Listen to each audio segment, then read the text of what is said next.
Ladies and gentlemen, good evening and welcome to the Red and Blue Review. My name is Nick Philpott on what has been, let's be honest, a very quiet and boring week at Sellers Park. Nothing very much going on. So I'll bid you good night and we'll catch you again this time next week. I hope you're all well. Shortly you're going to be joining me. I've got in my illustrious crew. I'll have, who's coming first? Our Fab member, Tim Richards. Good evening, Tim. How are you, mate? I'm good, thank you, Nick. Hello, everyone. The gorgeous Teresa Baker. I'm not going to say Jim Cannon, am I? The gorgeous Teresa Baker. How are you, darling? Yeah, I'm good, thanks, Nick. Hello, everyone. And, of course, the ledge is here again with us. Jim Cannon, good evening, mate. Evening, Nick. Evening, everyone. And also joining us is producer Greg in the background. He's going to be with us when he unmutes his mic. He's going to be with us on and off all evening. See, I'm not supposed to I don't do the technical stuff. You do. And even I spotted that. That's it. I think I might have to remove myself now from sheer embarrassment. Are you all right, mate? I'm good, thank you. Evening, all. Right, so I can see you all out in Facebook land. In fact, I'm looking on YouTube. John Knox, Daniel Garlick, Fergus is out there. Some bloke called Penshaw Eagle. Well, I thought he wasn't available tonight to produce the show, but he's out there. I hope everybody's well. I can see you all out there, and I'll get to all your comments during the course of the evening. Right, you might wonder why most of us are sitting here like a bunch of saddos in our with our palace scarves around our neck. So if you have been hiding under a rock for the last 48 hours, you will know that the wonderful and talented Jason Cadle, who does so much, is probably responsible for the new red and blue display around the stadium. He's basically responsible for everything else, has decided in celebration of the new manager and the fact that the club has probably been at an all-time low and time to get behind the boys, whatever happens over the next few weeks, up or down. He's gonna regenerate the Bring Your Scarf to Sellers event for the Burnley home game on this Saturday, the 24th of February. The initiative is to build the success of the Leicester at home last season and bring in a new period of hope and optimism to the club. Let's raise the roof for the team and our new manager by raising our scarves above our heads as they enter the pitch on Saturday. This is an all fully inclusive to any fan in all four stadiums are being invited to join us with this. You'll see it all over social media. And I mean, I have personally shared it on, 20 Face8 groups this afternoon. I know Jason's done it. All the different splinter groups and podcasts are all doing the same thing. So I would encourage you all, if you see the post that I put out or anybody else has put out, please like it and tweet it on all social media platforms so it gets out to the entire fan base. Let us, the 12th man, use everything in our power to give the lads a boost and show them our full support. There you go. And we're doing it. And also, if you go into the Paulson's Arms between 1 and 2 o'clock on Saturday afternoon, old Cadle, bless his heart, he's got a lot of, I don't know if you remember, do you guys remember the old silk scarf, the ones that us yobs in those days used to tie around their wrist, like the old Bother Boy days? Well, he's got a load of those that he's trying to give away. I wish I'd known beforehand because I've still got a load that he gave me down in the cupboard here. Jace, you're a superstar, mate. I know you're out there. Okay, congratulations on your initiative. And you know that the whole Red and Blue Review family are 100% behind you. Good on you, man. Right. Now, normally I would do this bit, later in the show. But because we've got Teresa on, I actually want to do this early. And we're going to be talking about other team results. Okay. And there's a reason why I'm doing it early. And I need Teresa's assistance in a minute. The under-21s played Leicester City and drew 1-1 on Monday the 19th in Premier League 2 Division 1. The under-18s played that lot down at the South Coast and lost 4-2 on Saturday the 17th in the under-18s Premier League. And the Palace women won 4-0 home to Blackburn Rovers last Sunday. Now, that result in particular, I want to come back to. Have you got their league table there, Greg, please? Now, look at this, ladies and gentlemen. In case you don't follow what the ladies are doing, this is outstanding. Because, we've got a game in hand over Sunderland, who are only 1 point above us. There's 3 teams there on 30 points. And on top of that, on goal difference, and the goal difference is enormous. Okay, I think I've read somewhere this week we are like 16 goals ahead of our nearest rival, Southampton or Charlton. So the goal difference doesn't really come into play there because Palace will be on top of that. If they can take Sunderland, don't forget, only one club gets promoted from the Ladies' Championship to the Women's Super League. So at the moment, Palace are sitting in a fantastic position, game in hand, and a massive plus goal difference. So congratulations, ladies, on absolutely everything you're achieving this season under your new manager, Miss Kaminsky. And I know she's doing a brilliant job down there. It'd be great to see Steve Parish able to get his hand in his pocket, wouldn't it, if they do get promoted, because he's going to have to invest in the ladies, and quite rightly so. Right, going back to the other teams, and the reason I'm going back to this is the under-21 score that I gave you in the Premier League 2 clash against Leicester was abandoned after 86 minutes on Monday evening following a serious injury to Joe Sheridan. With the score 1-1, Sheridan fractured his, Teresa? Fibula. It's one of the bones in the lower legs. In the lower leg, thank you very much. While landing from a header which required him to be taken to hospital by a dedicated ambulance crew at the Leicester City training ground. Well, the problem with that is that they had that ambulance crew at the match, and without an additional ambulance crew present at the training ground, the remaining time in that fixture could not be fulfilled. So the status of that fixture will be confirmed in due course. So they haven't actually declared that as a result. But Joe, if you any chance of you're tuning into this, we wish you super well. What I mean, is that one of the bad ones, T? It's they can heal. They can heal quite nicely, but obviously it's not as strong as the femur, which is the one big bone in your upper thigh. It's one of the smaller ones. So in your lower leg, it's difficult because it'll always be weaker, I presume, and it will obviously be a target. It will be something that he'll be definitely conscious of. Do you know, I'm getting told, thank you for that. I'm getting told off in the chat already for not mentioning Joe Sheridan. Was that Paul Bristow? Yeah. Yeah, I saw it. I can read it. Oi, Bristow, mind your own business. I was all over that before you even said that. But thank you anyway. Joe, I can see you out in the chat. Joan Wells, good evening. Paul, obviously. Lee Clark and everybody else out in Facebook land, I wish you well. And thank you for joining us this evening. Right. Well, as I said, pre-show, it's been quite a boring week for the Palace, really, isn't it? And nothing very much happening. Jim, your overall thoughts, because we need to start by paying reverence to Roy Hodgson, of course. I mean, we're in the company of a ledge, okay, but he has to go down as a ledge as well. Your overall thoughts on the departure of Roy Hodgson, please, mate? Well, it's a shame the way it's happened, but I suppose if you asked a lot of the fans, they'd be quite happy, which makes me amazed when you see all the comments about the people that were slagging him off over the last month, suddenly saying, "Oh, what a great guy, done great for the club." So it's it's probably his time's come, and obviously his medical mishap probably quickened it. At the end of the day, it's a results business. The guy's been brilliant for us. There's always a question of whether he should have stayed for another season, bearing his age. But I suppose having done such a good job over the last 12 games of last season, it was inevitable that he was probably... He's a football manager. Age means nothing to him. He just wants to carry on the job. But I think it's probably the right time.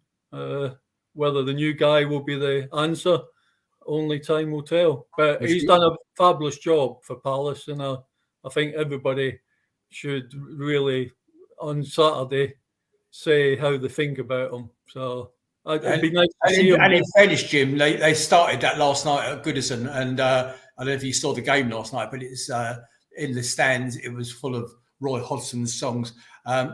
Tim, your thoughts very quickly. I mean, we're going to cover it in greater detail during the course of the show. Of course we are. But your initial thoughts on... I'm glad he wasn't sacked. I did think it was time for a change, but at the end of the day, sometimes it goes to show that football's not that important when it's someone's health and well-being in question.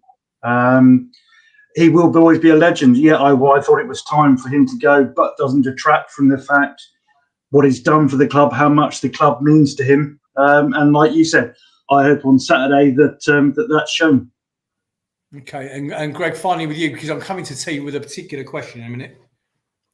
I think I've said on previous shows, I think Roy overall now has been my favourite ever Crystal Palace manager. I think this season it was probably a bit of a stretch given that he wasn't really backed. He's done the best he could with what he had, and maybe you could say that's probably his biggest skill. First and foremost, I hope that his health, that he gets back to a good place and can enjoy watching Match of the Day like I do. Okay, mate, thank you. And your interesting comment you just made there about your favourite ever manager, I'll send you best regards to Mr. Koppel and tell him you were asking after him, okay? Teresa, different question to you, okay? And there is a reason why I'm asking you this. I thought the timing of both announcements yesterday was a little bit peculiar. What was it, 2.5 hours before we kicked off at Goodison Park? Nobody knew who was going to be running the touchline for us yesterday. We all guessed it was going to be Ray and Paddy, and it turned out to be the case. So did you think the timing of it was a bit strange in any way? Yes, I did. Thought it was very strange. The whole business of it has been very strange, to be quite honest. We all knew it was coming. It was leaked. It got leaked somehow, whether it's from Roy's side, whether it's from our side, whether it's from club side, I don't know. And after Ollie was seen at Spurs Stadium, I think it actually forced the hands, to be quite honest. I think Roy, I could have seen Roy being in charge yesterday and then resigning during the week. But the fact that he's done it, I mean, maybe he came out of hospital and thought, you know what, I don't need this. Or maybe he's been told by the doctor, you know what, you don't need this. Or maybe his wife put her foot down and said, enough. Because he's had some abuse over the last month or so, hasn't he? Oh, yeah. I mean, the flack is, and Jim was right to point it out. I mean, the abuse he's got on social media is just, I mean, and I think the credit has got to go to that man himself, okay, with the absolute sheer, the class of the statement that he released yesterday, or the club released on his behalf yesterday, just goes to show the character of the man. I mean, I know there was a lot of people out there, and Jim was right to say it a minute ago, absolutely abusing him, completely just slagging him off, okay? And they were the ones saying, oh, no, I hope he's all right, I hope he's all right. Well, yeah, because you're bloody guilty, that's why, okay? Yeah, I was the first one at the end of the season, or when the reappointment was made, to say, I don't think this is right, guys. This is why I think we're going to struggle. This is why I think we're going to end up 17th in the league. And I did say that in the pre-season show. But I'm just going to read you a couple of extracts from the Hodgson statement. I know you got it there as well, Greg. Palace confirmed that Roy Hodgson has stepped down from his post as first team manager. Roy said, this club is very special. It means so much to me and has played a big part in my footballing life. I've fully enjoyed my time here across 6 seasons, and it's given me the chance to work with some top-class players and staff doing what I love every day. However, given the recent circumstances, it may be prudent at this time for the club to plan ahead, and therefore I've taken the decision to step aside so that the club can bring forward their plans for a new manager. That must have hurt, writing that. That must have hurt. I would like to thank Steve Parish and his American partners for their support, along with my coaching staff and backroom team who have helped me so much along the way. In particular, a huge thanks to my long-term friend and assistant, Ray Lewington, and coaches Dink Kiley and Paddy McCarthy, plus excellent sports science, video analysis and medical departments. Many thanks and respect also to the current squad of players who have been a pleasure to work with. They are a credit to the club and themselves, and I'm certain that our fans will continue to give them the full support. I'm confident in the season will finish well, and I wish the team every success over the next weeks, months, and seasons to come. I mean, just the way he worded everything, there was a slight dig in there, of course, okay, under the circumstances, but I just think it just showed his pure class as a gentleman. And Roy, if this is your swan song in football management, which I truly hope it is, okay, you'll be welcome back to Selhurst Park a million times over with arms open wide. And every time you turn up to Selhurst Park, a bit like Jimmy, a bit like old Cannon is, because we love him to death, and we always have had, and every member of the fan base does as well. Right, let's leave the new appointments to a little bit later in the show if we can. Let's kick off with yesterday's game away at Selhurst Park. And I want to talk about, Jim, I'm coming to you particularly on this with reference to the lineup. Playing 3 centre-backs. Is that a nod to the new manager? Paddy claims it wasn't. Okay. Good to see Sam Johnson back in goal, and I'm glad he was in goal because they peppered the goal yesterday. And I'm not confident the score would have been the same if Johnson hadn't been in goal. Munoz, Ward, Anderson, Richards, Mitchell, Lerma, young Walton, who I really want to focus on tonight, Jordan Ayew, and very surprisingly, it was basically 2 up top, but it wasn't. It was one behind the other. Jim, your thoughts on the 3 centre-back, please? Yeah, I've got no problem with that. I quite like that. It allows, as long as the 2 wing-backs push forward and don't sit like Arsenal, we had 3 at the back, but the 2 full-backs sat alongside them. So we just got overrun and gave them the opportunity to come at us. Last night, it was totally different, the 2 full-back. I think it'd be hard to stop that Munoz going anywhere except defending because he's all over the shop, up and down. And I think he's going to be a great asset. But I looked at it right away and I thought, yeah, it's an attacking-minded team with the players that he had at his disposal.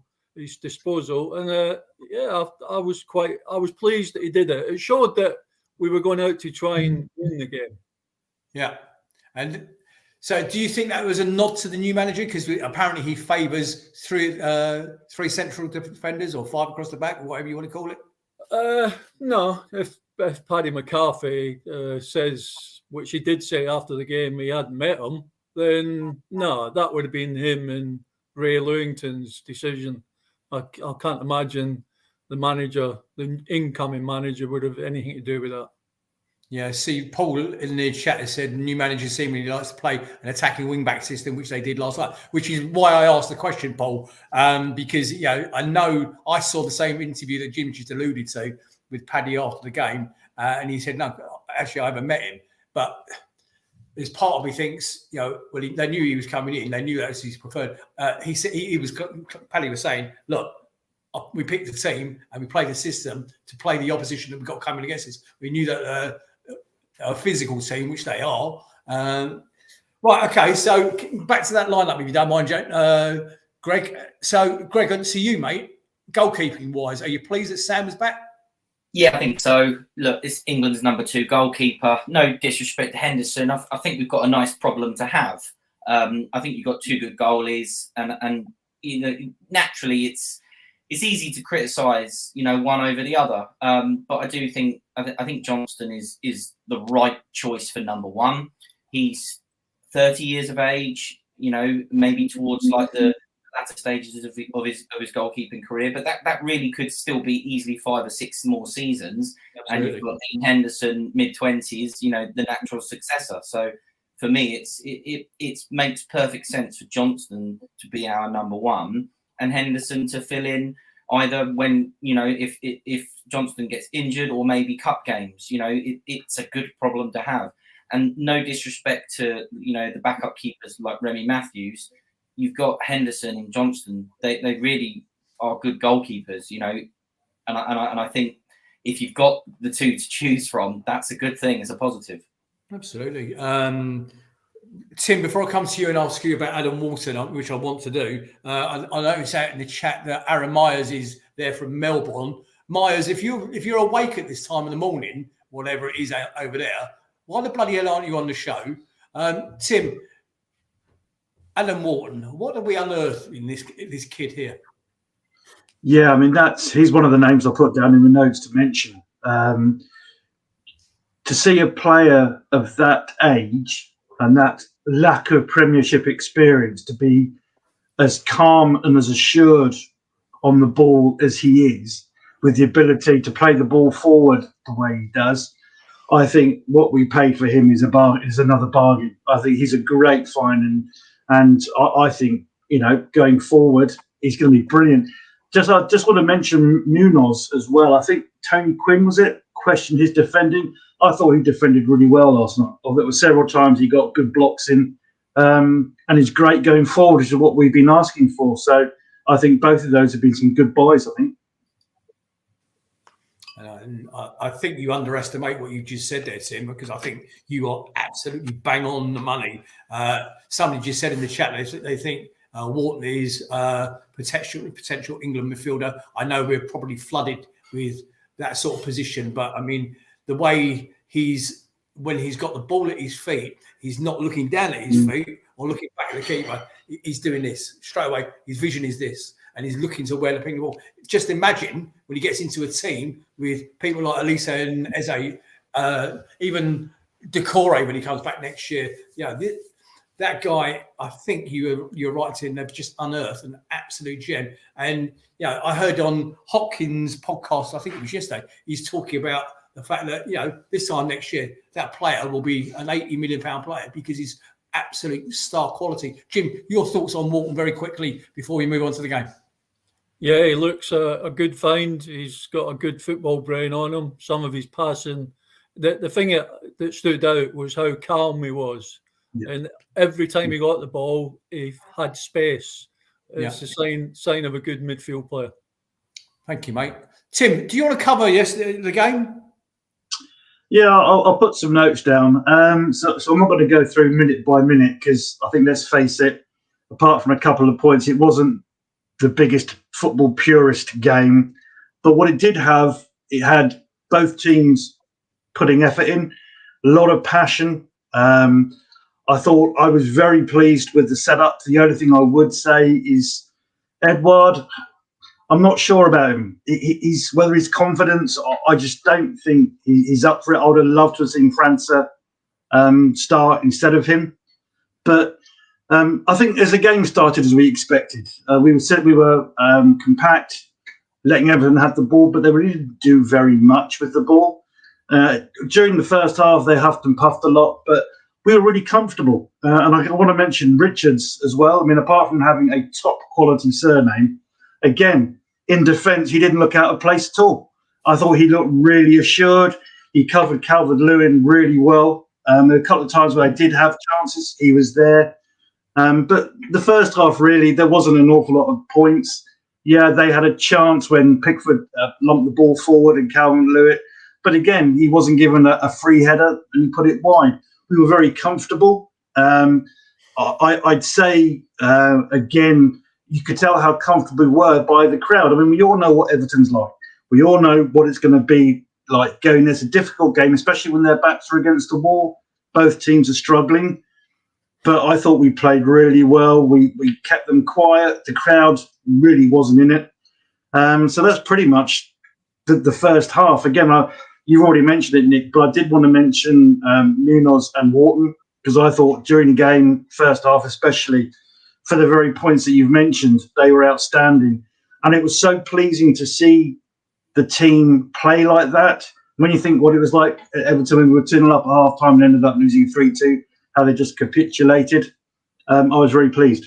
Tim, can I just jump in for a second? Jim, your thoughts on Joel Ward playing on the right side of a three at the back? I thought he played well. Joan just mentioned it in the chat that she thought Joel had a good game. Your thoughts, mate? Yeah, no, he played well. I mean, I think they played, you mentioned Edouard there. I think Edouard, Mateta, Richards, Anderson and Ward, the reason why he wanted all them is the only thing Everton have got is height. I mean, watching that game was like watching Watford under Graham Taylor about 30 years ago. Yeah, the Everton fans must only have bad necks because the ball was in the air probably 80% of the time when they had it. Yeah. They were awful. But yeah, no problem. Ward, whenever Ward plays, he does a good job. I mean, people moan at him because he's obviously getting on a bit and he's maybe a bit slower and he doesn't get forward as much as the modern day fullback. But you put him in our team, he never lets you down. Never lets you down, and you're absolutely right. Oh, Tim, before you carry on, Chris Richards has just texted me. He said he's changing his name by Depol. I wonder why. Carry on, mate.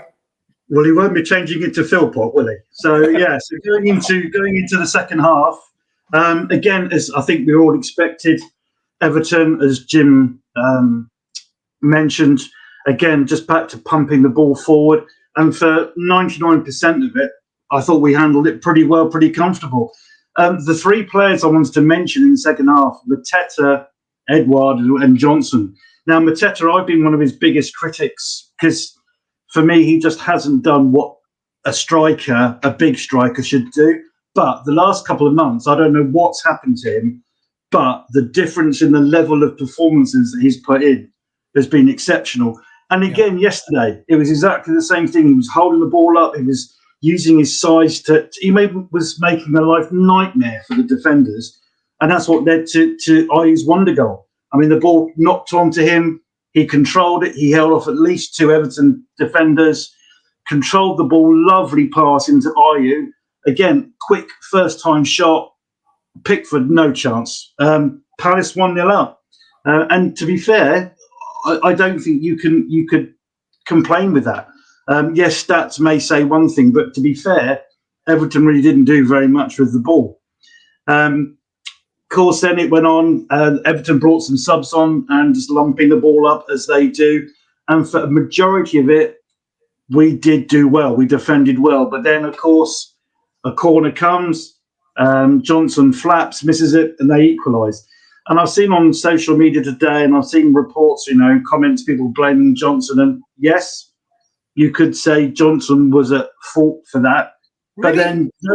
But then, well, he should have got to the ball better, I thought. But having said that, look at the goals he stopped before that, the double save he made just before that. There was another shot as well. I forget the Everton player's name, but another great save. So, yes, you could say that maybe he was at fault for the goal, but look at what he stopped. And then we get on to Edouard. Now, I know Jim mentioned it, but I don't know. He had a weak shot in the first half. He could have done better with that. I thought it was a very tame shot. I don't know if it's just confidence, but I don't know what it is. But it would be great to see him firing again. But he definitely hasn't. I think, mastered the English game. Perhaps he should go back to Scotland. But then the game went on, and again, just to end, really, a few good points I thought last night. Yes, we didn't win. It was a shame that they got their equaliser. But wasn't it pleasing to see a Palace team that was resolute, that even when they equalised, and then the crowd came into it and Everton do what Everton do. But we stuck to it. We played the same, the players kept doing what they had to do. So, overall, I was pleased. I think with the week that we've had, because I know they're professionals, but still seeing Roy get injured or being taken ill like that, all the uproar about the new manager, I was very pleased with last night, the way they played. And it's good to show passion, and it was great to hear the crowd get behind them. Thank you, Tim. I mean, I'm going to ask you a question. I don't mind who picks up on this. Somebody mentioned in the chat they're disappointed that Franco didn't come on, and there's actually a school of thought that probably agrees with that a little bit, because we were winning 1-0, we did what we do more often than not as we were dropping back. I think I put in one of the chats on 62 minutes, we're sitting too deep. We've got every player behind the ball. Would it have been more prevalent to bring on somebody like Franco to give Everton something else to think about? The trouble was they were flooding our half because we were letting them push us back. Jim, would it be better to push on Franco or something like that? Well, it's easy to say yes, but you need to have the ball to get to him. And when they're throwing balls into the box like that, he's probably gone for a little bit more experience, just sitting in the middle of the park and not giving. I mean, Franco, don't get me wrong, he's a good player, but he comes on and there's a little dribble and loses it, like he did quite a few times the other week. Then you're under the cosh. So I think he's just thinking of hopefully keeping the game at 1-0 and then sort of 1-0 and not. The important thing was to walk away from there with at least a point, and the job was done then, wasn't it? Indeed. Tim, is there anything else you want to cover on the game? No, that's probably about it, really. Right, so that result leaves Palace sitting in 15th place, okay, on 25 points, 5 points clear of both Everton and Luton. Are we suggesting, by the way, Burnley and Sheffield United are gone, ladies and gents? They're on 13 points. So what's that? 12 points clear. We're 12 points clear of them. Greg, would you suggest that they're probably gone? I think if we beat Burnley on Saturday, which, you know, is a must win, it's at home, that would give us a bit of distance. It's very difficult to come back from that, isn't it, really? I mean, they've, based on, you know, how many games they've won to date, it's going to be very, very difficult. So, yeah, it's probably curtains for both. Interesting there. I think that, and then, of course, there's Luton on 18th on 20 points, Everton on 20 points, and Forest on 24 points, two of which are both subjected to the points deduction for breaching FFP. Now, I understand the Everton appeal is about to be announced in the next day or so. My thought process, and I'm going to give you my thought process. They've been given 10 points. I reckon that's going to get, my guess is that it'll probably be reduced to something like 6 points. And that will then become the standard. Once they set the precedent, that will then become the standard. Then Forest have been charged, and they may well get 6 points. And then Everton will be charged again, and have been charged again, and they'll get another 6 points. You could argue, if that comes to light, and my predictions are right there, it's over anyway, isn't it? We've got very little to worry about. You know, even if we struggle with a new guy, who, by the way, Palace have just tweeted about, and I'll read you out in a second what they've just said, and it's literally in the last 2 minutes. Have you seen it already, Jim? Can you see it? No, I'm just looking at the comment. If we lose against Burnley, Glasner out. All right. I didn't expect nothing else from that clown, Paul Holden. Yes. So we're on 25 points. Are we confident, Tim? Are we confident still?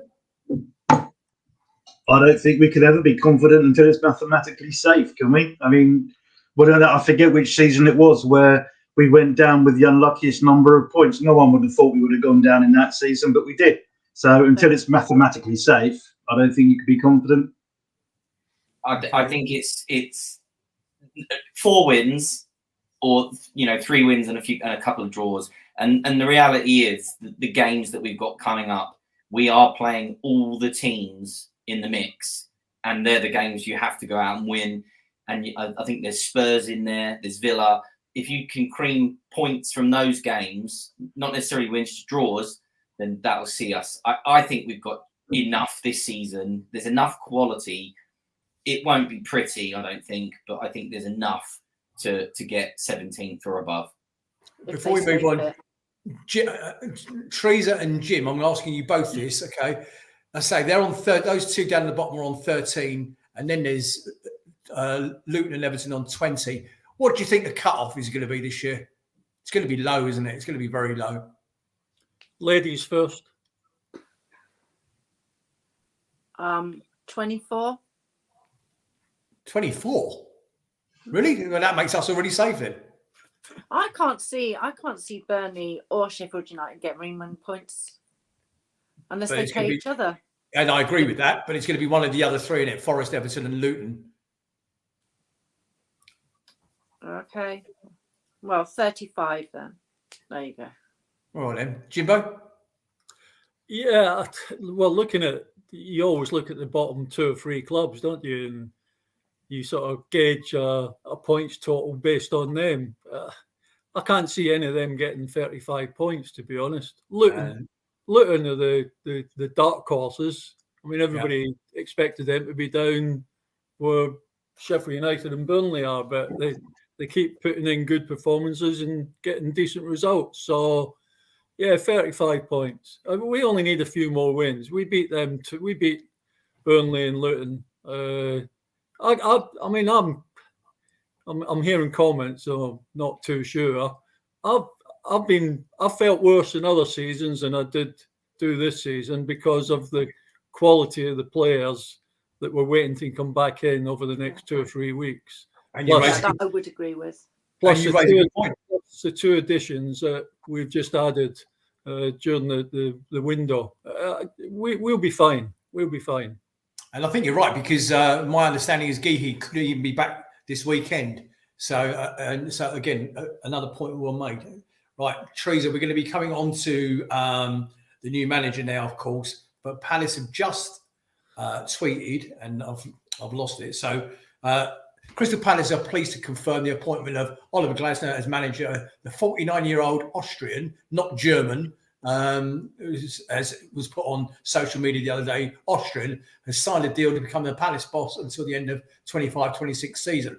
Most recently, Glasner has managed Frankfurt to a historic success, winning the 21-22 UEFA European Cup, representing the club's first continental trophy in more than 40 years. This was achieved in Glasner's first season in charge of Der Adler, the Eagles. And so, Teresa, what did you find out in your little search about our new manager? Oh, Ollie Glasner. He's married to a lady called Bettina. He played as a defender in the Austrian Bundesliga for SV Ried for almost 20 years. However, he had to stop playing as he sustained a head injury, which resulted in a brain hemorrhage in August 2011. Following that, he then took up managerial role. He started an assistant coach back with SV Ried, and then he went on to manage Lens. They got promoted to the first division under his management in the second season. He got headhunted then by Wolfsburg, who took them to qualification for the Europa League. His first season. And in the 2021 season, Wolfsburg finished fourth in the Bundesliga, qualifying for the UEFA Champions League. He then signed for EV Frankfurt on a 3-year deal. Frankfurt, they were really struggling at that point and close to relegation, and they'd only won, I think it was 1 league game. After Ollie was appointed in November, December, Frankfurt won 6 out of 7 games and finished the league in 11th. And then went on and won the Europa League with them. He left Frankfurt at the end of 22-23 season. Apparently, rumour is it because he had an argument with the board over transfer funds. Rumours also about he'd been previously approached by Nottingham Forest as a replacement for Steve Cooper. And Spurs had also looked at him before they got Anjin. Got 3 kids. I didn't know that about Forest. I didn't know that about Forest, too. Thank you for that. There you go. I do my research, darling. Well done, you. And well done, you. Right. The other thing that I heard is that he's already bought one of his backroom staff in, which is Emmanuel Poggetets, who used to play for West Ham. Used to be called the Mad Dog because of his crazy way of playing, aggressive way of playing. Wow. That's as much as I learned so far.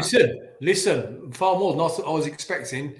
So they have just, in the last few minutes since we've been on air, Palace have sent this out. Ahead of getting to work with his new squad, new Crystal Palace manager, Oliver Glasner, has been acquainting himself with his new surroundings. That'll be the jerk chicken shop then, I would guess. It was announced earlier on Monday that the Austrian had signed a deal to become Palace manager until the end of 25-26 season. So we've done all that bit about Reed and LASK. Ahead of his first training session with his players, the 49-year-old visited South London to tour Crystal Palace's facilities at Cooper's Coop, as well as the iconic Selhurst Park itself. Keep your eye out for the first video tomorrow. And then there's a whole series of pictures of him being photographed around the stadium and all the rest of it. Right, who's going to kick off with Oliver Glasner? Jim, let's come to you first. I don't know if you know much about him. Had you heard much about him, or were you like us in the dark really until he got announced?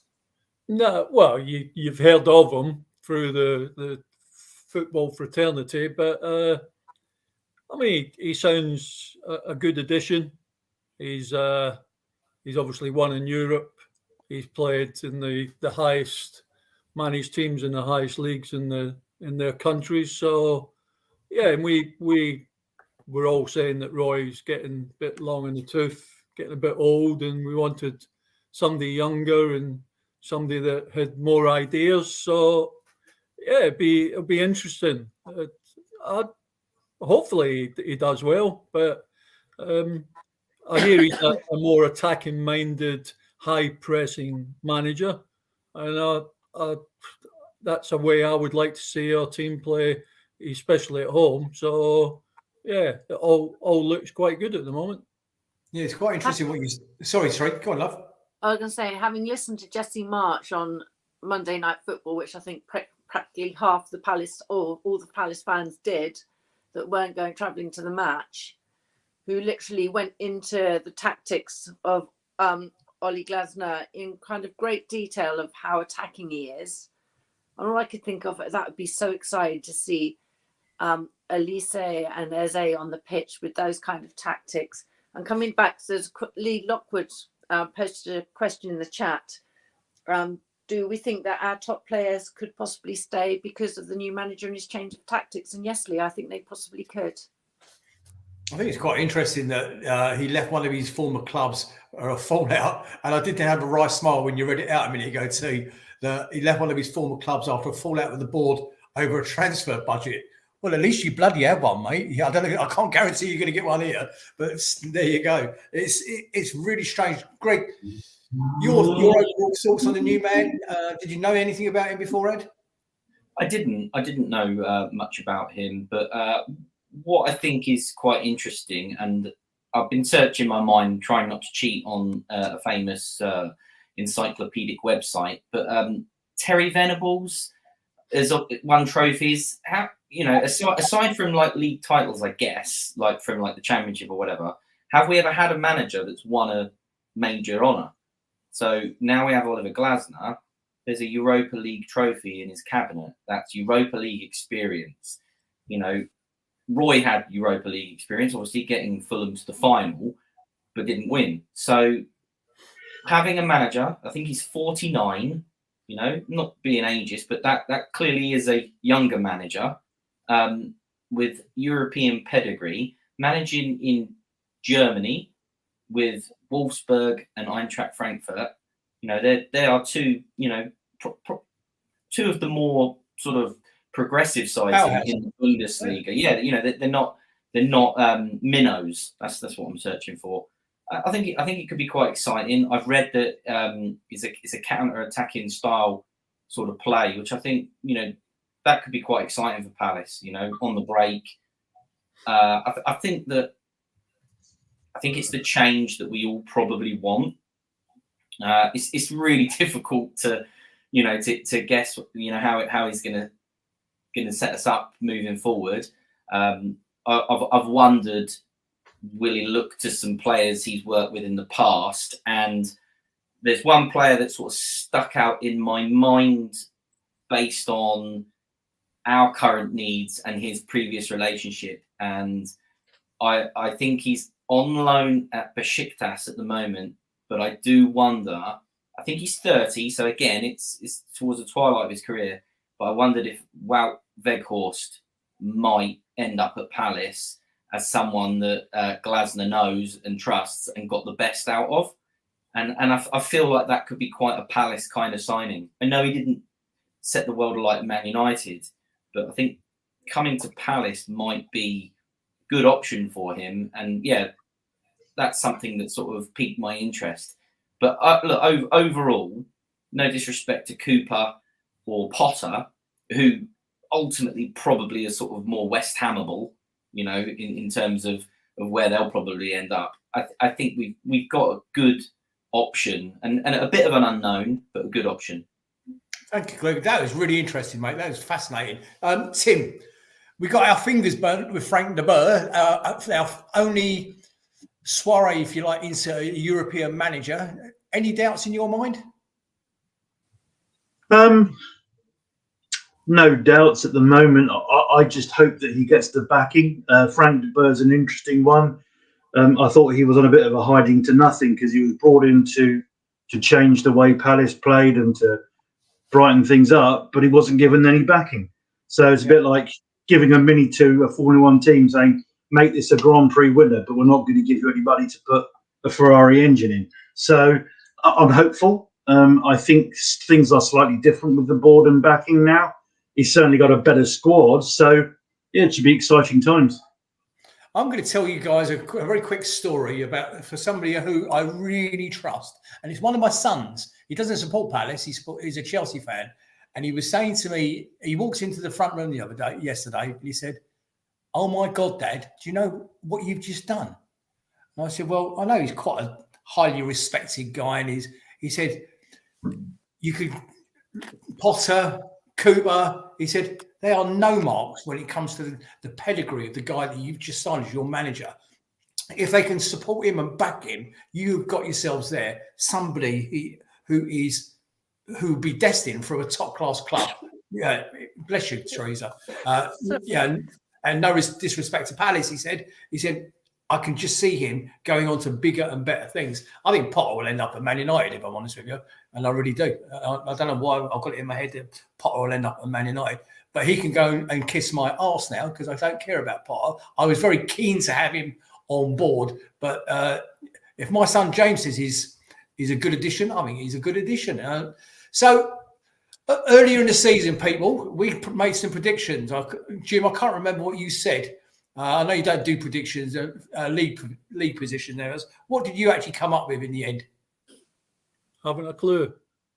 Yeah, I think it was top half. I think yours was something 11th or 10th or 11th. What do you think, or how do you see us finishing up the season now with the change in management and certainly the change in style? I still think we'll finish about 15th, 14th, like we always do. We have a little sort of hiccup every now and again, then suddenly win a couple of games towards the end. So, yeah, 14th, 15th will be ample this year. Yeah, Teresa, I'm coming to you. Teresa, keep your powder dry. I'm coming to you last for a reason, and you know what the reason is. Greg, where do you think we'll end up? I think we'll end up 16th. Okay. Timbo? 13th. Wow, really? Now, the reason I left Teresa Baker till last, ladies and gentlemen, in case you weren't with us on the pre-season show, Teresa, why don't you tell the world where you thought we'd end up? Top 3. Yeah, you did. Actually, you said, in fairness to you, you actually said 4th. I am this optimistic at the start of every season, Nick. Every single season. And your thoughts now? I might struggle to get there at the moment. Well, if you said 4th and I said 17th. Okay. So should we have a 5-a-side bet like after the show? Yeah. All right.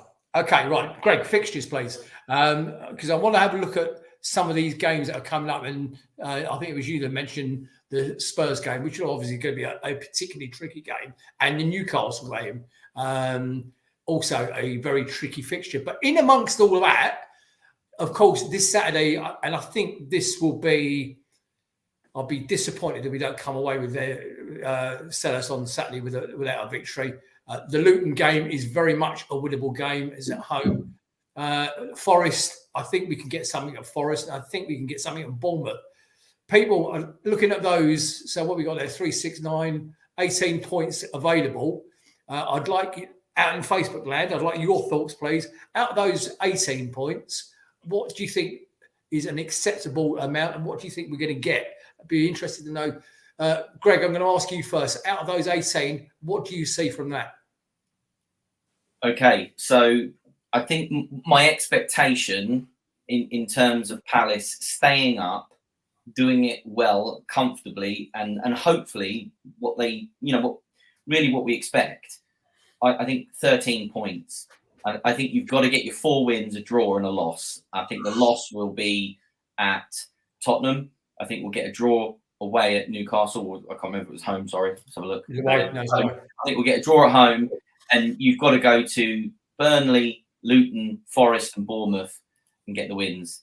Really, you probably only need 3 wins. But if you want to see the season out in style, for me, they're the games you've got to target to win. You've got to target to win them all. But the reality is we don't tend to do too well away at Tottenham. It's always been a treacherous place for us. Newcastle, they're off the boil a bit this season, but 13 points.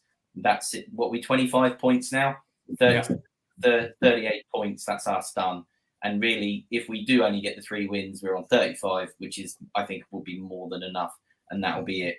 Obviously, if that doesn't happen and we don't get those wins or we drop a couple of points, then you're looking to your Villa game. I think we've got Man City to go as well. It gets tougher. You might nick a point. Towards those last sort of half a dozen games of the season, throw up spurious results. Luton could go and, I don't know if they've got to play Man City away, but Luton could go there, turn them over, and you're like, didn't see that coming. So it's easy for us to say that, but I think 13 points. The reality is probably 3 wins, 2 losses, and a draw. Okay, I'm looking at some of the predictions coming through. Greg, can you tee up Instagram for me, mate? Because Tom Clark Samuels in the chat, he said he believes we're going to get 10 points. Now, before I go through the rest of those in a minute, Tom Clark Samuel, ladies and gentlemen, runs our Instagram account, and he does exceedingly good work. If you haven't joined him on Instagram, please do like, share, subscribe, or whatever you do. The address will be coming up on your screen any second now, I believe. And there he is here, 10 points. Have you got that slide there, Greg? I am. I'm just trying to find it. Sorry, I'm having a senior. Steve Jupp said 9 points. Rob Donovan says 8 points. Facebook user says 10 points. Paul McNamara says 7. Neil Hawkins says 8 points. George Wagwell, good evening, George, says 8 points. He's mad. Rob Cranfield, 12 points. Penshaw Eagle. Looking forward to Saturday. Thanks, Nick. I don't know what that's about. Leon, when are you going to phone me? I've been waiting for you to phone me about popping on one night. 9 points. Tony Quinn says if we get 8 points, we'll be doing well. Did you find that? The Instagram account, red_and_blue_review. There you go, folks. If you're not on there, please give it a like, share, or follow. I think the funniest thing that I saw that coming up this week, I know I'm going to get you the rest of your points thing. I think the funniest thing, and somebody just reminded me about it in the chat, was all the traffic that's gone between Brighton and Chelsea over the years. Potter, Casado, and whoever else it was. They've lost so much stuff going from one. I know Brighton have absolutely pulled their pants down, but even their director of football has now been Brighton's director of football is now being placed on gardening leave because he's agreed to join Chelsea as well. There seems to be something between those two clubs. Right, Jim, out of those 18 points, very quickly, what do you think? 9 points, definitely. 2 wins. We need to beat Burnley and Luton. More so Luton. Burnley, I think, will have gone. Get a draw. Bournemouth and Forest, couple of draws there. Newcastle, I'll leave that open. If we play well, they're not doing brilliant at the moment. But the thing is, if we beat the teams that are around about us, that gives a bigger gap as well. Gives a cushion, doesn't it? Yeah. If we had to play 6 top teams there and get points, then I'd be a bit worried. But once you've taken 3 points away from them teams round you, even 1 point if it's away from home, then you're giving them, you're putting them further down as well. Okay, mate. And Facebook user, hello from Spain. He doesn't give me a name, hello from Spain. I'll give you a name check. If you say, Paul, if that's you, let me know it's you so I can say good evening to you. Teresa, out of those 18, go girl. 13. 13. You are one of the most optimistic people I know. Do you know that? And I think you're a wonderful human being. Well done, you. Tim. 8 points. 8 points. Okay, right. Now, while I'm with you, young Richards, I understand you've had some communication in the last few hours. you want to tell the world about it in your capacity as our FAB representative? So yeah, I have. Speaking of that, we've got our next meeting next week with the club officials. So that's the first proper meeting with them after the catch up. So yeah, I had an email today from who was it? I can't remember now. But basically, I've been asked to go to a meeting at the Premier League headquarters at Paddington as a fan representative to discuss or have a meeting about proposed law changes for the game and to get the fans' opinion of them. That's all I know at the moment. Literally, the email came in about an hour and a half ago. I'm waiting for the official invite to come through, but yeah, all very surreal. We are not worthy of your company, Tim. I've got to tell you, you're mixing in much higher circles these days. Right, a couple of things from the chat. Graham Morehouse was the guy in Spain. Graham, hope you're well, mate. And Leon Sounds, yes, mate, you on here. Give me a call, please, because I want you on the show. Right, guys. Greg, what have I got? I'm just wondering if our 94 viewers this evening might have any suggestions for Tim about law changes to the game. Any ideas? If you could impact the future of Premier League football, what would you change and why would you do it? I'll tell you what, I love this bit because I'm coming straight to him because we all know what Jim thinks of referees.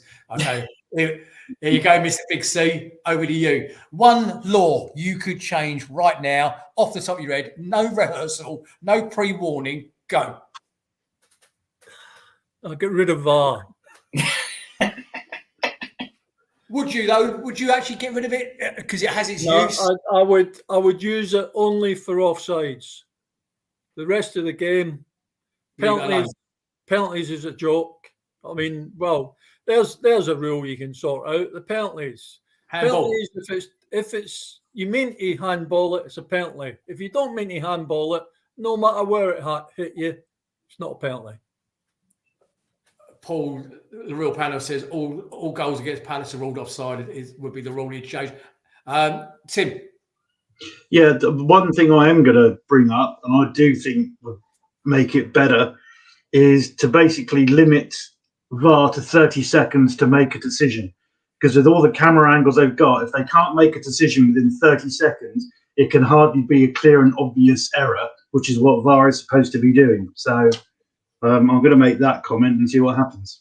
Look at that. Look at some of these still going through. Martin Batchford saying, no blue card, leave it alone. Rob Cranfield saying, get rid of offsides. Steve Jupp saying, handball's joke. Facebook user, I presume that was Graham, saying, change the offside rule to go back to the old offside rule. Nigel saying, Greg, it's just gone through. Tell them VAR shit, says Dawn Palace. Bless your heart, Dawn. Paul Bristow says, what's he saying? Handball has to return to deliberately propel the ball by hand to arm. And God, Jim just come up with another one. Yeah, no, just tell them that they're all crap. No, I can't let you do that. I can't. Hang on. That's not what you said last time. For the benefit, I'm being more polite. Nick, there's a lady present in the top left-hand corner. You can't say that word. She's in the bottom right of mine, mate. Okay, but that's the only reason JC just said what he said. Nick, one thing I'd like you to do is tell them that when they're watching all these replays back with hundreds of monitors in front of them, watch it in real time because football is not played in slow motion. Agree. So why you would even slow it down to see something that's totally alien and different from real time? So let them watch it in real time because they've got 20 monitors there. And Fergus has just said exactly the same as you, Jim. And that's why you two are on the show for that sort of comment. Teresa Baker. I want to see cards for simulation. Yeah. If somebody dies, good show. Start giving the players cards for simulation. That is probably the best the best suggestion. I'm reading every single one of these that are going through, people. Okay, and I'm sorry, Theresa Baker's just trumped you all because it's a part of the game that makes me sick. If I'm honest with you, It's cheating. Yeah, even if it's one of our own players, when you're standing in the terraces, it's funny when you just you got a dodgy penalty from somebody. Okay, but I think you're so right. I think there is where we're going to draw a line under it this evening, people. It is 9 o'clock and people have got lives to get on with. Give me one confident suggestion going into this weekend, Greg. We're travelling into the unknown. So, if you weren't excited about going to Palace because of recent performances, no better time to be excited. The change is now. There you go. I could have summed it up. It was Tim. You got anything? Yeah, much like Greg said, new manager, got players coming back from injury, great new players we've bought. Let's go for it. T. Yeah, absolutely. I'm really excited about Saturday. JC. Yeah, like a young manager, lots of experience, won in Europe, like all there for us. New manager bounce, eh? New manager bounce. Let's get 3 points. Let's get 3 points. Ladies and gentlemen, we've been through some turbulent times recently. Let's hope we're just going to go through to the rest of the season in calm waters. Steering this captain of this ship tonight has been me, Nick Philpott. But can I thank the panel, Greg, Theresa, Tim, and Big JC always. Thank you so much for joining me. I can't do it without you. Everybody out in Facebook land and YouTube land, please like, share, and subscribe to our YouTube channel if you haven't already done so. On behalf of myself, Nick, and the rest of these wonderful people, I bid you farewell. Good evening. Have a safe week. Good night, everybody. Good night, all. Bye. Good night.